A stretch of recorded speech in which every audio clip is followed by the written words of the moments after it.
Begini,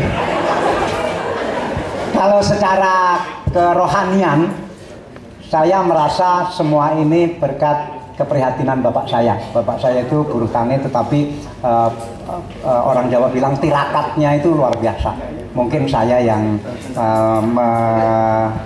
menikmati hasil dari tirakat bapak. Ini perasaan kerohanian saya. Selebihnya adalah ya takdir, itu saja. Yang jelas bahwa tadi yang semua naik ke panggung, pasti masing-masing punya inspirasi, tapi inspirasi itu hanya akan lahir dari orang yang betul-betul menekuni pekerjaannya. Inspirasi tidak lahir begitu saja. Inspirasi hanya lahir dari orang-orang yang sepenuh hati memikirkan pekerjaannya, memikirkan usahanya. Karena itu ada istilah bisnis itu sleep, eat, and dream with the business. Bahwa bisnis itu seperti orang punya bayi, dikeloni, bukan bayi yang dibuang itu, dikeloni, di segala macam kan. Bisnis seperti itu. Jadi kalau punya bisnis baru, ya harus ingat seperti orang punya bayi baru.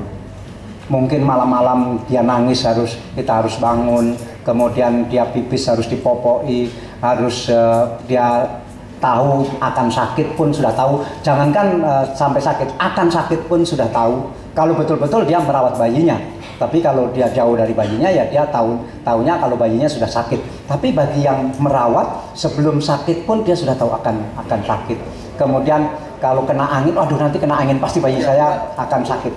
Nah, bisnis harus seperti itu. Yang istilahnya dalam pesantren, karena saya dari pesantren, itu disebut bahwa berbisnis itu juga harus bertauhid. Inti dari tauhid adalah mengesahkan. Inti dari mengesahkan adalah fokus. Jadi bisnis itu harus fokus. Kalau tidak fokus, namanya tidak mengesahkan. Kalau tidak mengesahkan, namanya tidak bertauhid. Kalau tidak bertauhid, namanya musyrik. Kalau musyrik, masuk neraka. Bisnis pun begitu. Kalau tidak fokus terhadap bisnisnya itu, yang dipikir, ini satu pihak bisnis, tapi yang dipikir macam-macam. Jadi tim sukses lah, jadi ikut pilkada lah. Jadi nggak fokus. Nah, karena itu bisnisnya gagal karena dia tidak bertauhid. Tauhid bisnis maksudnya, bukan tauhid ketuhanan. Terima kasih. Langsung pertanyaan, nama? Nama saya Indra. Jadi pertanyaannya sebenarnya hampir mirip sih Pak, tapi lebih ke mungkin unsur teknis kali ya. Jadi yang pertama, kalau pertanyaannya filosofi utama Bapak dalam bisnis, yang tadi itu jawabannya? Atau mungkin ada yang lain? Filosofi utama? Saya tidak punya filosofi karena saya bukan pemikir. Yang jelas bahwa seseorang akan keluar kreativitasnya dan keluar kiat-kiatnya. Mungkin belum sampai tingkat kreativitas. Ada telepon masuk. Orang akan keluar, ya tidak usah menyebut kreativitas lah, karena kalau kreativitas terlalu tinggi. Orang akan keluar ide, akan keluar kiat, karena dia kepepet. Dulu ketika saya jadi wartawan, saya pikir orang itu paling stres adalah wartawan, terutama kalau sudah menjelang jam 12 malam, karena yang disebut deadline. Tetapi setelah bisnis ternyata tidak ada orang lebih stres dari bisnis. Cuma satu. Misalnya begini, Anda sudah mengeluarkan cek. Cek itu sudah di tangan orang dan ditanggali misalnya tanggal 20. Hari ini tanggal 17. Berarti tanggal 20 nanti harus ada uang di bank. Padahal ketika Anda mengeluarkan cek itu belum ada uang di bank itu. Anda masih punya gambaran nanti akan saya isi dari tagihan dari sana, akan saya isi dari pinjaman dari sana, akan saya isi dari mana. Kemudian Anda berani keluarkan cek tanggal 20. Sampai tanggal 19 sore belum ada isinya. Karena tagihannya ternyata meleset. Karena orang yang dipinjami tadi ternyata lagi pergi dan seterusnya. Sampai sampai tanggal 19 malam Anda belum bisa isi. Apa yang Anda lakukan? Kiri kanan menurut saya stres yang paling tinggi adalah itu. Karena kita sudah terlanjur keluarkan ceknya. Kalau enggak, kita akan di blacklist oleh perbankan. Ya kalau memang Anda sudah biasa merasa di blacklist nggak apa-apa, ya sudah. Tapi bagi bisnismen yang pengen menjaga kepercayaan, itu stres yang terbesar. Karena kita harus isi uang itu. Kalau enggak, kita nggak dipercaya oleh pemegang cek, kita nggak dipercaya oleh bank, habis sudah reputasi kita sebagai bisnis. Jadi kepepet seperti itu luar biasa pentingnya, dan sering-sering kepepet seperti itu baik. Ya. Semakin sering kepepet semakin baik, akan keluar terus ide-idenya dan akalnya. Tapi kalau bagi orang yang tidak tabah, mungkin ya jalan keluarnya menipu, merampok, dan seterusnya. Tapi ya itu bukan bisnismen lah, itu memang pembunuh lah, begitu. Terima kasih. Ya, berikutnya. Sebelumnya, Assalamualaikum warahmatullahi wabarakatuh. Perkenalkan, nama saya Agus Riwidodo. Di sini saya mau menanyakan kepada Bapak tentang legalitas usaha. Yaitu untuk awal-awal kita mulai usaha, pasti kita pengen merasa nyaman dengan adanya legalitas atau badan hukum. Dan pada awal kita kan pengennya itu fokus, jadi yang mana yang lebih didahulukan, fokus pada pengembangan usaha atau kita melakukan legalitas seperti itu? Tadi tanya aja ke Pak SBY tadi.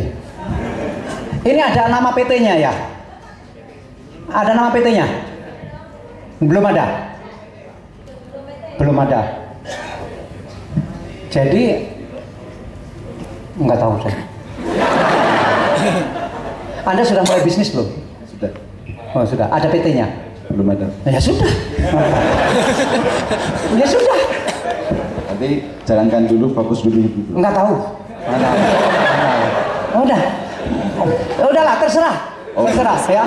Nah, terserah. Oh iya. Ya, ini ada salam juga dari Mbak Ririn Darwati dari pembina Optimismus dari Pacitan yang kemarin juga bertemu dengan Bapak di Monas, yang ibunya seorang petugas sabu, Bu Sokira. Oh, ya, kalau saya sebut ya, terima kasih Mbak. Anda saudaranya? Saya calon. Ya ini maksudnya, ya. Saya kan tiap pagi ke Monas senam, kemudian ada tukang sapu di sana udah bertahun-tahun bilang bahwa anaknya sudah lulus universitas. Wih, hebat juga ini tukang sapu di Monas, anaknya lulus universitas. Tapi bukan pacar Anda, bukan? Saya bukan pacarnya anak itu, bukan? Calon suaminya. Oh, calon suaminya. Alhamdulillah. Padahal saya tadi mau guyon loh. Ternyata bener, luar biasa, dunia sempit sekali. Kemudian anak itu, ibu itu pengen memperjuangkan anaknya bisa nggak jadi pegawai. Saya bilang ngapain pengen jadi pegawai? Bisnis saja, saya bilang. Jadi pegawai saya nggak bisa nolong sama sekali, saya bilang. Biarpun saya menteri saya nggak mau nolong begitu-begitu. Jadi pegawai ya, jadi lewat prosedur biasa nggak bisa. Nah, terus gimana? Udah bisnis saja. Bisnis apa kira-kira yang bisa membuka lembaga pendidikan kursus? Ya sudah, ya Pak. Tapi nggak punya tempat. Ya udah, saya bantu tempatnya, begitu. Nah, sudah jalan ya. Sekarang baru pembangunan setengah jadi. Ngerti dia calon suaminya nggak saya bantu.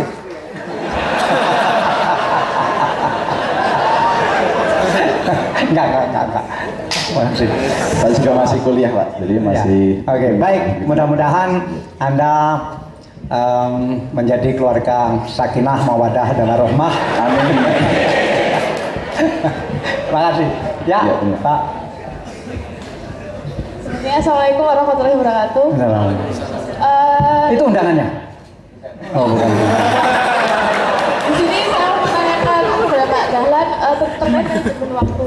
Saya sendiri tercatat sebagai mahasiswa teknik UNY. Teknik apa? Teknik elektro. Wih. Dan saya terinspirasi dengan Pak Dahlan ingin bekerja di PLN. Bukan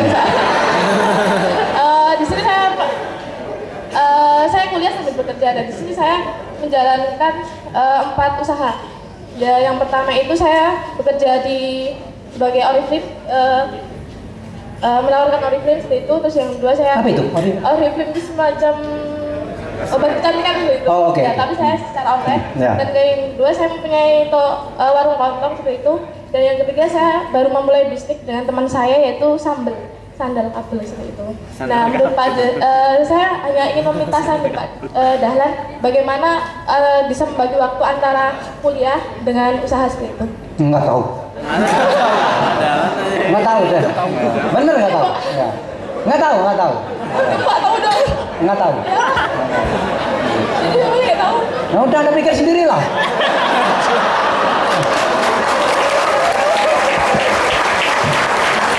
Dia sekolahnya di Fakultas Teknik Elektro lagi, pasti cerdas. Amin. Pasti cerdas. Amin, amin. Nah, kalau memecahkan masalah elektro aja bisa, masa memecahkan itu tadi nggak bisa? Nggak mungkin. Udah, pokoknya orang jangan gampang minta petunjuk, ya. Dan jujur Pak, saya kesini itu sebenarnya niatnya awal bukan terkait tentang ilmu internet ataupun apa, saya cuma ingin ketemu dengan Bapak. Ya. Dan itu Pak, mungkin pertanyaan saya kurang sopan atau bagaimana? Enggak sopan. Cuma Cuma saya percaya bahwa Anda pasti bisa memecahkan itu tanpa saran, tanpa nasihat dari siapapun. Dan mungkin satu permintaan dari saya yang kurang sopan, saya boleh nggak minta sepatunya Bapak? Minta apa? Sepatu. Ukurannya berapa? Saya 3 berapa ya? Wah, kebesaran. Gak apa Pak, buat kenang-kenangan.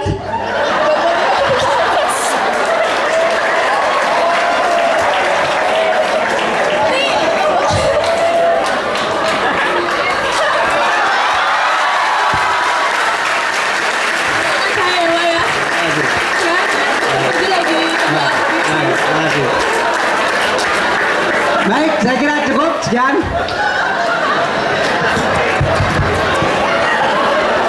Baik,